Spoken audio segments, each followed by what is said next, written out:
মধ্যবঙ্গ নিউজের যে কোনো খবরের দ্রুত আপডেট পেতে ইউটিউবে সাবস্ক্রাইব করুন ইমার্জেন্সি টিভি লাইভ এবং সাবস্ক্রাইবের পর অবশ্যই বেল বাটনে একটি ক্লিক করুন। বুধবার মুর্শিদাবাদের শক্তিপুরে বহরমপুর লোকসভার তৃণমূল প্রার্থী অপূর্ব সরকারের সমর্থনে সভা করলেন পরিবেশ ও পরিবহন মন্ত্রী তথা জেলা তৃণমূল পর্যবেক্ষক শুভেন্দু অধিকারী। সভায় উপস্থিত ছিলেন বিধায়ক রবিউল আলম চৌধুরী, বিধায়ক আখরুজ্জামান, মহিলা তৃণমূল দলনেত্রী শাহনাজ বেগম সহ অন্যান্য নেতৃত্ব ও কর্মী সমর্থকেরা। আপনারা জানেন 29শে এপ্রিল যে 20 বছর ধরে আপনারা একটা সাংসদকে দেখছেন, আপনারা এবারে বদলে দিয়ে আমার দলের সাংসদকে জেতান। উন্নয়নের ক্ষেত্রে আপনারা যা চাইবেন সবটা দুহাত ভরে আমি আপনাদের দেব। আমি আপনাদের ভোটার ভদ্র মণ্ডলীকে বলবো যে আপনারা কেন অধীর চৌধুরীকে ভোট দেবেন। 20টা বছর ধরে একজন এমপি আছে, সেই এমপি যিনি এমপি ল্যাডের 65 কোটি টাকা এখন অব্দি পেয়েছেন। আমিও তো 7 বছর এমপি ছিলাম একটা লোকসভা কেন্দ্রে। আমি বর্তমানে নন্দীগ্রাম থেকে 82,500 ভোটে বিধানসভায় জিতে জোড়া দপ্তরের মন্ত্রী আমাকে দিদি করেছেন। আমার এলাকায় দেখবেন সমস্ত পঞ্চায়েতে, সমস্ত এলাকায় আমার এমপি ল্যাডের কাজের ফলক আছে, কোথায় কি কাজ করেছি মানুষ চোখে দেখতে পায় যে এটা এমপির কাজ।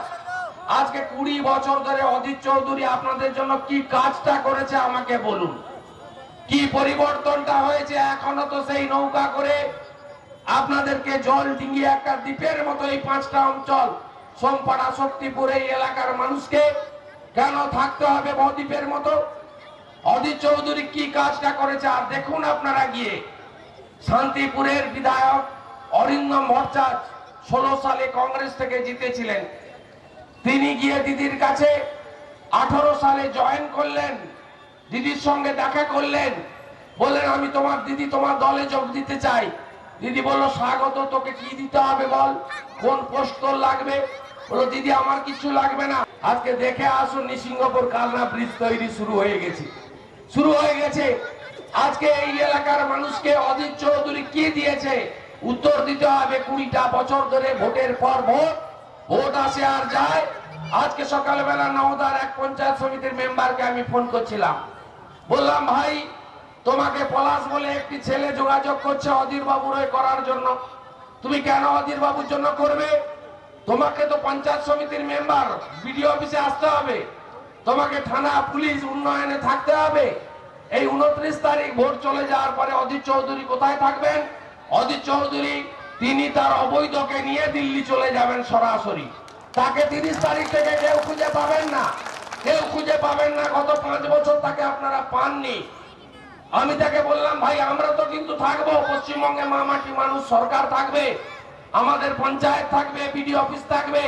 তোমাকে তো কৃষক বন্ধুর জন্য আমার পঞ্চায়েত মেম্বারের কাছে আসতে হবে, মানবিক পেনশন বার্ধক্য ভাতার জন্য আসতে হবে, 100 দিনের কাজের জন্য আসতে হবে, কন্যাশ্রী সার্টিফিকেটের জন্য আসতে হবে, রূপশ্রী তোমার মেয়ের গরিব বাড়ির মেয়ের বিয়ের জন্য টাকাটা নেওয়ার জন্য আসতে হবে। আমরা থাকবো।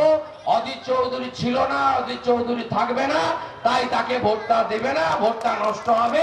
এটুকু আমি আপনাদের কাছে দায়িত্বহীন ভাষায় বলতে চাই। যদি মধ্যবঙ্গ নিউজের এই খবরটি ভালো লেগে থাকে তাহলে অবশ্যই একটি লাইক দেবেন এবং ইউটিউবে ইমার্জেন্সি টিভি চ্যানেলটি সাবস্ক্রাইব করবেন। আর যে কোনো খবরের দ্রুত আপডেট পেতে সাবস্ক্রাইব করার পর বেল বাটনে একটি ক্লিক দেবেন।